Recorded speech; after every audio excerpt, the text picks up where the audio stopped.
sore, Sobat Sisi Lain. Senang sekali kita bisa berjumpa di program acara kita Sisi Lain YouTube channel. Dan saat ini kita sudah bersama dengan Pendeta Richard di sini. Dan sebelum kita berdiskusi dan cenderung saya sudah berdebat, kita akan berdoa dulu supaya kita mendapat pencerahan dari firman Tuhan. Pendeta, boleh kita berdoa dulu? Mari kita tunduk kepala, kita berdoa. Tuhan, terima kasih di mana kami akan belajar sedikit dari firman-Mu. Berikan kami kabar dari surga dan kebijaksanaan, agar kami dapat mengerti, agar kami dapat membuka hati kami, akan dapat kami simpan dalam hati kami, dan kami akan lebih mendalami akan maksud dan tujuan-Mu ya Tuhan kepada kami. Terima kasih Tuhan, Engkau telah mendengar dan menjawab doa kami. Kami persembahkan doa ini atas nama Tuhan Yesus Juru Selamat, penebus kami dari dosa. Amin. Amin. Baik. Pendeta, ya, saya sudah sering ke acara penguburan orang, saya sudah sering acara penghiburan, dan saya juga sudah sering dengar ketika orang meninggal, kepada seorang pendeta biasanya memberikan khotbah atau kata-kata penghiburan kepada keluarga yang ditinggalkan atau keluarga yang berduka. Biasanya beliau selalu menyampaikan kata-kata seperti ini, kurang lebih. Oh, dia sudah tenang di surga sana. Dia sudah pergi ke samping Bapa di surga. Dia sudah beristirahat, sudah pergi ke surga, sudah bersama dengan Bapa, kembali kepada Bapa. Jadi sudah tenang, tidak perlu dipikirin. Yang perlu kita pikirin adalah kita yang masih hidup ini. Nah, pertanyaannya, apa betul orang-orang yang sudah meninggal itu sudah pergi kepada Bapa? Atau sudah pergi ke surga dalam hal ini ya? Baiklah, terima kasih. Jadi memang itu adalah salah satu perangkap setan kepada kita, di mana setan akan berusaha untuk melemahkan kita, menjatuhkan kita dari kesedihan kita. Pada saat saudara-saudari kita atau mereka yang kita cintai meninggal, mereka tetap berada di tanah yang sudah kita kuburkan, yang dia sudah kita tempatkan dia di sana. Kita gali kuburnya, kita beli kuburnya, kita timbul lagi dengan tanah, dan mereka tidak bisa tahu apa-apa. Mereka bukan langsung berada di surga, tetapi mereka beristirahat untuk sementara sampai kedatangan Tuhan yang kedua kali. Itu menurut Alkitab. Kalau ada yang mengatakan, oh, kekasih saya sudah berada di surga, berarti itu tidak sesuai dengan Alkitab. Karena kita, ya, sebagai seorang Kristen, apa yang kata Alkitab itu harus kita turuti. Kalau memang kita mengakui bahwa kita pengikut Kristus, hanya firman Kristus yang harus kita ikuti. Terima kasih. Saya setuju Pak Pendeta. Karena saya kalau mati, saya maunya ke surga langsung. Pak Pendeta juga Pendeta, kalau saya tanya, Pendeta mau kalau mati langsung masih di kuburan? Kan nggak mau. Amin. Nah, saya sebagai seorang pribadi, kalau saya meninggal, saya mau langsung ke surga dong. Amin. Mama saya sudah almarhum gitu kan. Saya berharap dia langsung ke surga gitu kan. Nah, saya menyikapi ayat ini sepertinya saya kurang setuju dengan ayat. Mungkin Pak Pendeta boleh kasih ayat yang mendukung mengenai di mana pendapat Pak Pendeta soal orang yang mati itu tidak langsung ke surga. Boleh kasih referensi Alkitab? Baiklah. Saya akan memberikan beberapa ayat di sini dari Pengkhotbah 9 ayat 5. Karena orang-orang yang hidup tahu bahwa mereka akan mati. Tetapi orang yang mati tak tahu apa-apa. Tak ada upah lagi bagi mereka. Bahkan kenangan kepada mereka sudah lenyap. Nah, itu satu. Ada lagi dalam Mazmur 6 ayat 6. Dikatakan, sebab di dalam maut tidaklah orang ingat kepadamu. siapakah yang akan bersyukur kepadamu di dalam dunia orang mati? Nah, itu yang kedua. Yang ketiga, Mazmur 115 ayat 17 mengatakan, bukan orang-orang mati akan memuji Tuhan, dan bukan semua orang yang turun ke tempat sunyi. Lalu lagi kita mencoba untuk membuka Mazmur 146 ayat 3. Apabila nyawanya melayang, ia kembali ke tanah.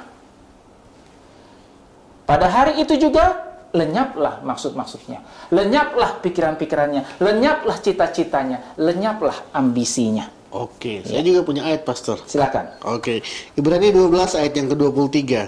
Dan kepada jemaat anak-anak sulung yang namanya terdaftar di sorga, dan kepada Allah yang menghakimi semua orang, dan kepada roh orang benar yang telah menjadi sempurna. Jadi di sini ada gambaran bahwa setelah penghakiman Allah ada roh-roh orang benar yang telah menjadi sempurna dan terdaftar di surga. Nah, ini bagaimana kita menjelaskan? Sepertinya ada roh-roh.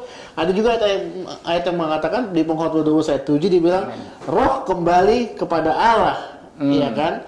Tapi roh ini kan adalah pribadi kita masing-masing, ya kan? Memang secara fisik manusia mati, ya kan? Ya. Tubuhnya, tapi roh kembali kepada Allah. Ya, berarti kan roh itu kan pribadi kita yang membuat saya seorang batara itu ya roh saya kan begitu kan?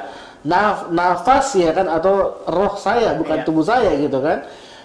Kalau fisik ini kan tubuh dia jadi debu kembali kepada tanah. Tapi kan roh ini kan kita bilang roh kembali kepada Allah. Berarti kan pribadi saya pergi kepada Allah. Nah, bagaimana? Oke, baiklah. Pastikan itu. Kita harus melihat apa arti daripada roh dalam bahasa Ibrani. Roh dalam bahasa Ibrani itu artinya ruah, atau yang artinya nafas. Bukan seperti roh yang hantu gitu, bukan. Jadi, siapa yang memberikan nafas hidup kepada kita sehingga kita bisa menjadi manusia seperti ini? Tuhan. Jadi pada saat kita meninggal, roh kehidupan itu kembali kepada Tuhan. Bukan berarti nyawa kita yang kepada Tuhan. Kita di tanah. Katakan di sini Pengkhotbah 12 ayat 7, dan debu kembali menjadi tanah seperti semula, dan roh kembali kepada Allah yang mengaruniakannya. Betul. Ya, tapi itu roh adalah ruah, nafas hidup. Hanya Tuhanlah yang dapat memberikan nafas hidup. Karena Tuhan yang memilikinya, jadi dia mengambilnya kembali. Nafas, kayak kalau balon itu oksigen, sehingga pada balon itu kempes, oksigen itu hilang. Jadi kalau misalnya kita katakan seperti roh kita seperti kita itu sudah berada di sana, tidak. Karena hanya Tuhan yang memiliki nafas hidup. Setan tidak memiliki nafas hidup. Itulah sebabnya setan tidak bisa menciptakan manusia. Tuhan bisa. Kenapa? Karena dapat memberikan nafas hidup. Tuhan berikan nafas hidup dan itu kembali lagi kepada Tuhan. Nah, oke. Terus bagaimana dengan kepribadian saya? Roh ketika tubuh hancur, ya, roh ini yang membuat saya pribadi saya ini sebagai seorang batara ini kemana? Itu kalau hanya nafas yang kembali kepada Tuhan, roh yang membuat saya sebagai seorang pribadi itu kemana, Pendeta? Nah, seperti yang tadi saya bacakan dalam Mazmur 146 ayat 3. Mazmur 146 ayat 3. Apabila nyawanya melayang, ia kembali ke tanah, menjadi debu. Karena Tuhan menciptakan kita dari debu tanah. Pada saat kita dikuburkan, kita pun menjadi debu tanah. Kita kembali ke debu tanah. Pada hari itu juga, lenyaplah semua cita-cita kita, maksud kita, keinginan kita, lenyap. Jadi, manusia itu dari debu, kembali kepada debu. Sebentar. Ya, silakan. Kalau Tuhan datang kedua kali, ya, kita akan dibangkitkan. Ya. Pertanyaannya, saya kan akan ingat siapa saya sebelumnya. Betul. Bagaimana mungkin kita bilang maksud dan tujuannya lenyap? Iya. Ya kan, dia tidak tahu apa-apa. Bagaimana mungkin saya tidak, ketika Tuhan bangkit, kan ketika Tuhan datang, saya dibangkitkan, saya kan pasti tahu siapa diri saya. Betul. Nah kan roh inilah yang pribadi saya. Jadi saya rasa, menurut pribadi saya, roh itu betul kembali kepada Tuhan, tetapi pribadi saya ada di dalam roh tersebut, dan ketika Tuhan datang kedua kali, tubuh ini entah bagaimana caranya roh ini akan kembali ke tubuh saya dan saya bangkit lagi gitu. Jadi percis seperti apa kata Brother Batara, entah bagaimana caranya, itulah kuasa Tuhan. Tuhan akan memberikan yang terbaik bagi kita. Pada saat kita berada menjadi tanah, menjadi debu, pada saat Tuhan datang, Tuhan ambil lagi kita dari tanah itu menjadi seperti saudara Batara, seperti saya. Dan nafas yang Tuhan sudah ambil dari kita, nafas hidup, Tuhan berikan lagi kepada kita. Terus roh saya bukan hanya berbicara tentang nafas, pendeta, karena roh yang membuat saya adalah sebagai seorang pribadi, itu yang bukan sekedar nafas menurut saya pribadi ya. Contoh,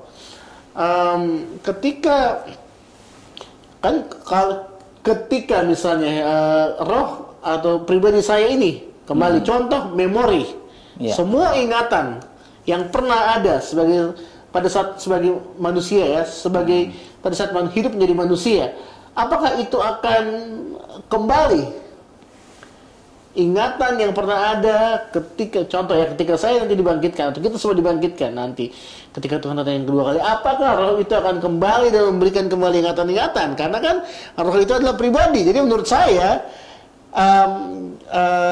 kita masih memiliki memori, dan saya yakin pribadi itu, roh itu yang sifatnya pribadi itu akan kembali. Nah, poin saya adalah satu lagi, saya mau kasih ayat Lukas 23, cerita tentang penjahat di sebelah kanan Yesus.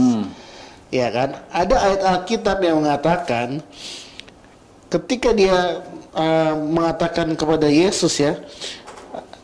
Saya baca ayat saja, Lukas 23 ayat yang ke-42. Ini perkataan orang penjahat yang di sebelah kanan Yesus. Dia berkata, dan saya mengutip ayat 42, lalu ia berkata, Yesus, ingatlah akan aku apabila engkau datang sebagai Raja. Amin. Ayat 43 berkata, ini jawaban Yesus ya, ini Yesus sendiri yang berkata. Amin. Aku berkata kepadamu, sesungguhnya hari ini juga engkau akan ada bersama-sama dengan aku di dalam Firdaus. Kita tahu Firdaus itu surga. Dan ini kata Yesus ya, kata Yesus kepadanya, aku berkata kepadamu, sesungguhnya hari ini juga engkau akan ada bersama-sama dengan aku di dalam Firdaus. Berarti kan ayat ini mengatakan pada saat hari ini juga Yesus bersama dengan penjahat di surga itu sama-sama di surga, kan gitu kan ya. Pada saat setelah mereka kan udah di ujung ajal mereka ya. Jadi Yesus secara tidak langsung mengatakan, oh ini kita kan bersama-sama dengan di surga pada hari ini juga loh. Ini bahasanya ya kan. Sesungguhnya aku berkata kepadamu, hari ini juga engkau akan ada bersama-sama dengan aku dalam Firdaus. Akan artinya kan ketika nanti mereka mati, ya kan. Nah, bagaimana kita menyikapi ini? Baiklah. Kalau Saudara Batara mengatakan bahwa roh itu adalah roh pribadi, tidak ada di Alkitab. Dalam bahasa Ibraninya pun tidak ada. Roh itu artinya ruah. Roh itu artinya nafas. Jadi tidak ada kepribadian di situ. Tapi kalau memang itu diyakinkan pribadi, saya hanya bisa memberikan itu. Roh hanya ruah atau nafas. Lalu pada saat Tuhan mengatakan bahwa engkau sudah bersama aku dalam Firdaus, yang mengartikan bahwa dia sudah dijamin oleh Tuhan, bahwa pada saat suatu hari dia bangkit, dia akan bersama-sama dengan Tuhan di Firdaus. Yang artinya bukan secara pribadinya dia sudah ada di surga, tetapi Tuhan sudah menjaminkan dia bahwa dia pertobatannya, keinginannya untuk kembali kepada Tuhan, sudah Tuhan jaminkan bahwa dia suatu saat nanti akan Tuhan jemput, Tuhan bangkitkan, dan Tuhan bawa dia bersama-sama dengan Tuhan di surga nanti. Itu maksudnya. Terima kasih. Oke, tapi kalau kita lihat, saya belum menyerah ya. Saya masih ada satu ayat lagi. Silakan. 2 Korintus 12 ayat yang keempat. Paulus. Ya. 2 Korintus 12 ayat yang keempat, saya mau baca. Kita bilang di 2 Korintus 12 ayat 4. Sebentar ya, saya buka.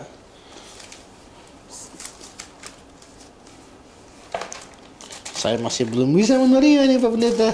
Silakan. 2 Korintus 12 ayat yang keempat, Alkitab berkata, ia tiba-tiba diangkat ke Firdaus dan ia mendengar kata-kata yang tak terkatakan, yang tidak boleh diucapkan manusia. Ini Paulus ya. Ini Paulus. Ia tiba-tiba diangkat ke Firdaus dan ia mendengar kata-kata yang tak terkatakan, yang tidak boleh diucapkan manusia. Berarti kan Paulus, bukunya di mana itu? 2 Korintus 12 ayat yang keempat. Boleh baca sebelumnya? Ayat yang ketiga, aku juga tahu tentang orang itu, entah di dalam tubuh, entah di luar tubuh, aku tidak tahu. Allah yang mengetahuinya. Ayat 4, ia tiba-tiba diangkat ke Firdaus dan ia mendengar kata-kata yang tak terkatakan, yang tidak boleh diucapkan manusia. Ayat selanjutnya. Ayat 5, atas orang itu aku hendak bermegah, tetapi atas diriku sendiri aku tidak akan bermegah selain atas kelemahan-kelemahanku. Berarti itu menyatakan siapa? Tuhan atau Paulus? Paulus, walaupun dia berbicara dalam orang kata ganti orang kedua, tapi ini berbicara tentang dirinya. Kenapa? Karena di dalam ayat yang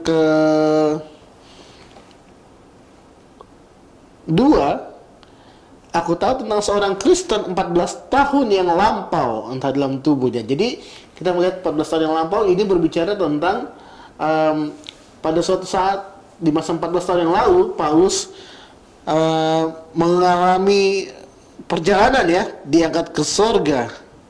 Ayat yang kedua dibilang, aku tahu tentang seorang Kristen 14 tahun yang lampau, entah di dalam tubuh aku tidak tahu, entah di luar tubuh aku tidak tahu, Allah yang mengetahuinya. Orang itu tiba-tiba diangkat ke tingkat yang ketiga dari sorga. Jadi 2 Korintus berapa, maaf? 2 Korintus 12. So, 12 ayat yang keempat. Iya. Baiklah. Nah, ini sebenarnya mengenai ucapan syukur. 2 Korintus 12. Iya, 2 Korintus 12. 2 Korintus 12 ayat 4. Nah, jadi ini sebenarnya di perikopnya dikatakan Paulus menerima penglihatan dan pernyataan. Jadi ini seperti satu mimpi atau bukan mimpi, seperti penglihatan kepada Paulus. Nah, dikatakan di sini, saya bacakan lagi ya. Aku harus bermegah, sekalipun memang hal itu tidak ada faedahnya. Namun demikian aku hendak memberitakan penglihatan-penglihatan dan pernyataan-pernyataan yang kuterima dari Tuhan. Aku tahu tentang seorang Kristen 14 tahun yang lampau, entah di dalam tubuh, aku tidak tahu, entah di luar tubuh, aku tidak tahu. Allah yang mengetahuinya. Orang itu tiba-tiba diangkat ke tingkat yang ketiga dari surga. Ini penglihatannya ya. Penglihatan yang Tuhan berikan. Aku juga tahu tentang orang itu. Entah di dalam tubuh, entah di luar tubuh, aku tidak tahu, Allah yang mengetahuinya. Ayat 4, ia tiba-tiba diangkat ke Firdaus. Dan ia mendengar kata-kata yang tak terkatakan, yang tidak boleh diucapkan manusia. Antara orang itu aku hendak bermegah, tetapi di atas diriku aku tidak akan bermegah selain atas kelemahan-kelemahanku. Ayat 6, sebab sekiranya aku hendak bermegah juga, aku bukan orang bodoh lagi, karena aku mengatakan kebenaran, tetapi aku menahan diriku, supaya jangan ada orang yang menghitung kepadaku lebih daripada yang mereka lihat padaku atau yang mereka dengar daripadaku, dan supaya aku jangan meninggikan diri karena pernyataan-pernyataan luar biasa itu. Maka aku diberi suatu duri dalam dagingku, yaitu seorang utusan iblis untuk menggocoh aku, supaya aku jangan meninggikan diri. Tentang hal itu aku sudah 3 kali berseru kepada Tuhan, supaya utusan iblis itu mundur daripadaku. Nah, jadi ini sebenarnya penglihatan. Penglihatan yang Tuhan berikan kepada Paulus. Katakan sini dengan tujuan apa? Supaya tidak bermegah. Supaya tidak merasa puas. Ini saya. Saya sudah berkomunikasi dengan Tuhan. Saya sudah lebih dalam belajar Alkitab. Tidak. Dari kelemahannya lah, karena dia merasa dia lemah, karena dia merasa bahwa dia tidak memiliki daya dan upaya, itulah sebabnya semakin sering dia bersandar kepada Tuhan. Semakin sering dia mau datang kepada Tuhan dan meminta petunjuk meminta kekuatan dan meminta tuntunan. Oke. Ini jadi penglihatan. Oke, itu anggaplah penglihatan. Tapi kali ini pastor pasti nggak bisa jawab. Oke, silakan. Lukas 16 ayat yang ke-22. Lukas 16 20 dan 20 sampai 22. Oke, silakan. Oke. Sampai 23 bahkan. Oke. Dan ada seorang pengemis bernama Lazarus, badannya penuh dengan borok, berbaring dekat pintu rumah orang kaya itu, dan ingin menghilangkan laparnya dengan apa yang jatuh dari meja orang kaya itu. Malahan anjing-anjing datang dan menjilat boroknya. Kemudian matilah orang, ini perhatikan ayat 22, kemudian matilah orang miskin itu, lalu dibawa oleh malaikat-malaikat ke pangkuan Abraham. Orang kaya itu juga mati lalu dikubur, dan sementara ia menderita sengsara di alam maut, ia memandang ke atas dan dari jauh dilihatnya Abraham dan Lazarus duduk di pangkuan bapaknya. Amin. Jadi ayat ini bilang orang miskin mati dibawa oleh malaikat ke pangkuan Abraham. Amin. Berarti kan ini di sorga, ya kan? Berarti kan orang ini dibawa dong surga langsung, karena orang yang kaya itu mati juga dan dia di neraka kan gitu kan? Berarti kan ini kita melihat konsep antara surga dengan neraka. Berarti kan orang mati, yang orang miskin langsung masuk surga. Saya juga pengen ya kan masuk surga gitu. Oke, jadi sebenarnya ini adalah suatu perumpamaan yang Tuhan mau tunjukkan kepada mereka. Karena bangsa Israel begini, brother. Bangsa Israel itu, mereka itu yang sudah sama dengan situasi kita pada saat ini. Kita sebagai orang Kristen, iya tahu. Tetapi lihat, kita masih mengikuti adat-adat kebudayaan manusia. Bahwa suatu saat nanti, seperti saya, seperti orang Batak, kalau orang tua dulu, tolong dibuatkanlah rumah saya. Maksudnya di rumah itu kuburannya. Saya pernah dengar itu, supaya saya bisa lihat-lihat kalian. Nah, jadi Tuhan mengambil dari perumpamaan seperti perumpamaan yang masih dipercaya seperti spiritisme. Untuk memberikan pelajaran kepada mereka. Kan kita tahu Lazarus itu orangnya miskin, yang sering dihina orang. Tidak ada upaya atau daya karena dia miskin. Nah, itulah ukuran dunia.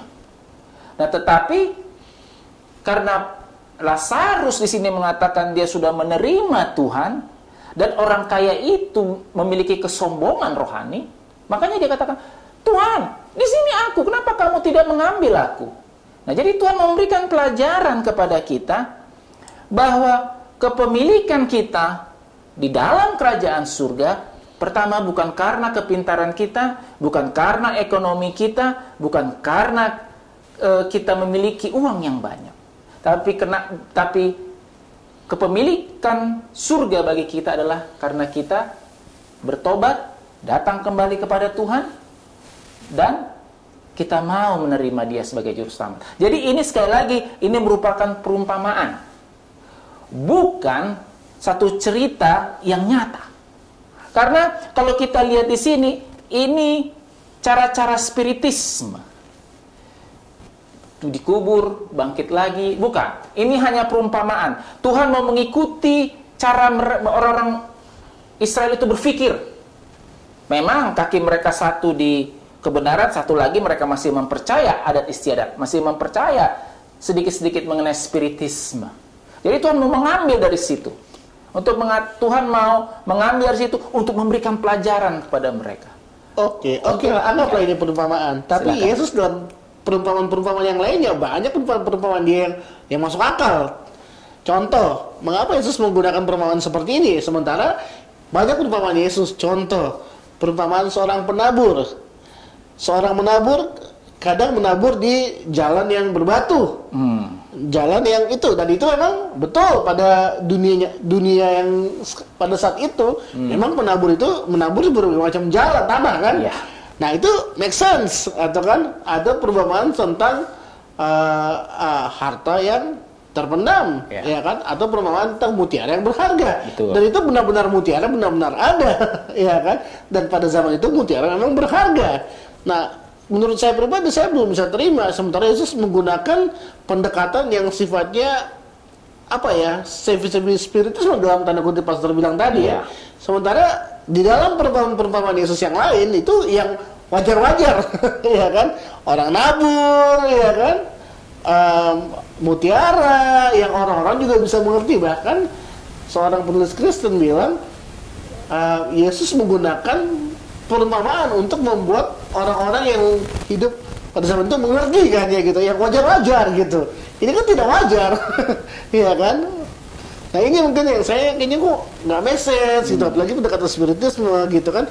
Kenapa Yesus nggak bisa gunakan cara lain untuk, ya kan, untuk buat ini? Saya rasa mungkin walaupun oke hal ini perumpamaan, dan mungkin ada pesan doktrinal yang mengenai roh ini yang berangkat ke surga mungkin, gimana Pendeta? Oke, baiklah. Jadi memang pada saat itu kita harus mengerti betul apa sih ajaran daripada pemimpin-pemimpin Yahudi dulu. Bagi mereka, kalau mereka sudah kaya secara ekonomi, itu berarti terberkati, Pak. Ya, berarti terberkati. Nah, itu ajaran mana itu? Kan tidak ada sebenarnya ajaran Tuhan seperti itu. Tetapi Tuhan mau mengikuti cara mereka untuk menemplak mereka. Itulah sebabnya di sini dikatakan, lalu ia berseru, ayat 24, Lukas 16 ayat 24. Katanya, Bapak Abraham, kasihanlah aku. Suruhlah Lazarus supaya ia mencelupkan ujung jarinya dalam air dan menyejukkan lidahku, sebab aku sangat kesakitan dalam nyala api itu. Ayat 25, tapi Abraham berkata, anak, ingatlah bahwa engkau telah menerima segala yang baik sewaktu hidupmu, sedangkan Lazarus segala yang buruk, sekarang ia mendapatkan hiburan dan engkau sangat menderita. Selain daripada itu, di antara kami dan engkau terbentang jurang yang tak terseberangi, supaya mereka yang mau pergi dari sini kepadamu, ataupun mereka yang mau datang dari situ kepada kami tidak dapat menyeberang. Kata orang itu, kalau demikian aku meminta kepadamu Bapa supaya engkau menyuruh dia ke rumah ayahku. Ayat 28, sebab masih ada 5 orang saudaraku, supaya agar memperingati mereka dengan sungguh-sungguh agar mereka jangan masuk kelak ke dalam tempat penderitaan ini. Yang mengartikan bahwa hati-hati kita dalam mengerti pengajaran Tuhan. Bukan karena kita memiliki kesejahteraan ekonomi kita akan selamat, otomatis kita akan selamat. Oh tidak. Kan itu istilahnya kalau zaman sekarang apa tuh? Pengajaran mengenai prosperity, ya kan? Pengajaran mengenai kalau kamu kaya, kamu terberkati. Nah inilah kejadiannya.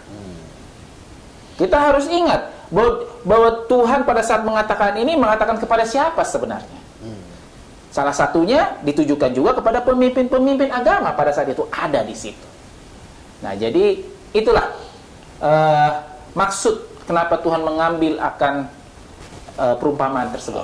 Oke. Memang firman Tuhan ini agak-agak membingungkan ya kadang-kadang ya. Iya.